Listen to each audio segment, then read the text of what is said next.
Hi everybody, I'm Jack. And I'm Oz. And welcome to Living Between Paychecks, Kitchen Edition.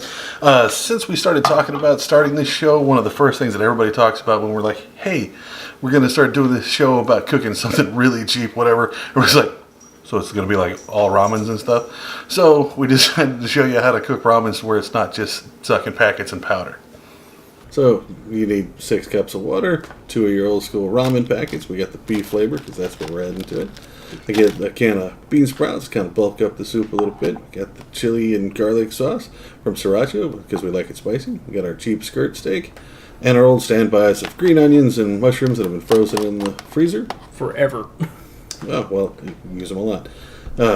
Get your pot, put your 6 cups of water in it, and turn up your heat to about medium high, because apparently that's where we cook everything on this stovetop. That's like the sweet spot. Well, you don't want it to get too hot and boil too fast. So, doing that, you come back over here. Now, you got these. If you got already sliced, you not. If this time, wash them and then slice them. Now you get your ramen packets. You take the little flavor packet out and set it aside. And for the longest time, I thought those were the silica gel things for your shoes, so I didn't eat them. So I had some really lame-ass ramens when I was a kid. I say a kid, I was in college. So get your beef skirt, and lay it out, get your sharp knife. Take it and just cut it. Now, I'll do a long slices here, and I'll cut it again down the middle, because it's going into a soup. You don't want to have to get a fork and knife after your soup. You want small, manageable pieces. Right. And then one down the middle. Now be careful, because this shit is sharp. Ouch. I'll get a Band-Aid and I'll meet you back here in a second. Okay. So, now, get your can opener if you can figure out how to work it. I don't think... Yeah, okay. And get your bean sprouts nice and opened up. And you're going to leave that lid in there. Take it over and get it drained. Right back. Set it aside. Now we're back to our water. It's starting to warm. You can see the small bubbles that are in the bottom of it. Now I usually use about 2 or 3 stalks worth of green onion in mine because it really helps with the flavor of the soup and gives it a little more texture to it, other than just noodles and water. Yeah, water just bland. You need something with it. And then mushrooms, I'll use 2 or 3 mushrooms worth of this. They're sliced up. I use them really sliced thick, and you don't want to just go over all the space in your small pot, so 2 or 3 mushrooms are good. More if you want. Now get that covered, and we forgot about something. Garlic, one of the greatest things in the world. Now I add this in just about everything I cook, but I'm using 1 clove here just to add to the flavor of it.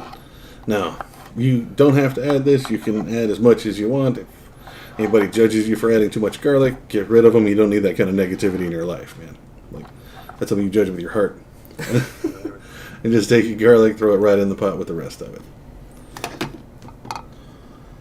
Now, we're going to start working on the meat here. Try to get your stovetop to come on, because it's gas, and we're all going to die if it doesn't light. Okay, I think it's lit. Okay, now, that's nice and lit. And try not to kill me. Put it about medium. And then just take your meat and put it right in. It's not going to be warm yet. Yes, we know. Just put it in there, let that sit. You got to start browning that. It'll slowly warm up while your soup's seeping. Now, get your garlic and chili paste here. Use about half a spoonful here just because I love this stuff. And I put it directly in the meat. All right? I enjoy everything spicy. You can skip this if you're not into the spice whatsoever. You can skip the meat if you're not into meat either, but yeah. That's true enough. And this works with just about any flavor of ramen.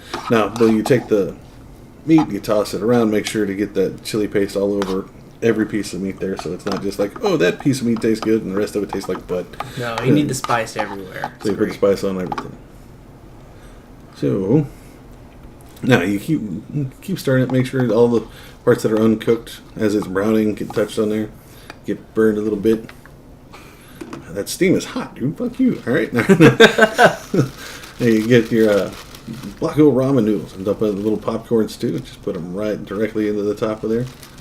Now, once you get that, you need to push it in. Make sure you got enough room in your pot and enough water in there to cover both of those. Because if they don't, it pokes out. It doesn't get cooked, and nobody wants that big chunk of uncooked ramen noodle. Yeah, you need to make sure you have enough water for all your We call that the little brother piece. And you take your meat, make sure it's getting stirred, it's getting browned on all the pieces that need it. Make sure all the raw parts are flipped over and put down on that. At least somewhat. Yeah. Okay, this is really fast. And again, we just turn it in anything that's not cooked and turn it over. It's really easy. I end up using a spoon and my finger. But again, got to be careful because that shit's hot. Okay. Surprise! So, apparently fire makes things hot. I got to remember that. That's why I'm cooking this show. Okay. All right. So, you got your noodles been sitting over here. They start to boil around the edges. Take it and flip it over. So those noodles have been kind of poking out the top or getting cooked at the bottom. Yeah. It especially helps if you don't have enough room in your entire pot to cook it. Or tossing your noodles important. Yeah. Well, the noodles will start getting pulled apart there. You can kind of see them where they're not in the brick. Now, your meat's starting to brown. Go ahead and turn your fire off. This fire's bad, apparently. And just take it and dump that whole thing into your soup. This is when you start feeling the mouth watering kind of thing because it smells awesome while you're cooking this. Yeah, it's probably one of the best things I've ever smelled.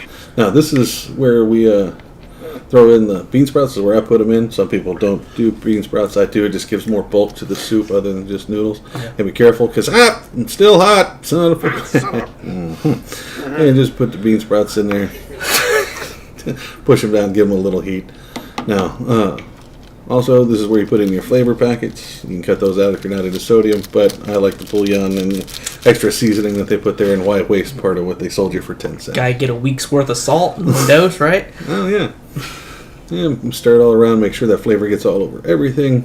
And don't spill, because, man, it's hot. And that beef bouillon burnt smell on your stove smells like horrible. You don't want that in your house. You don't want that, and it'll stay for a week. So be careful when you're stirring. No, you got that all down. Turn it down, get it covered, and you're set. Like it's been boiling down there. It's a wonderful aromatic. It smells fantastic. All the onions and the beef and everything in there just makes it great. So you're good to go. That, put it in a bowl. You're done. And that was our fancy ramen. That's done. So cost us maybe $3-4 at the most.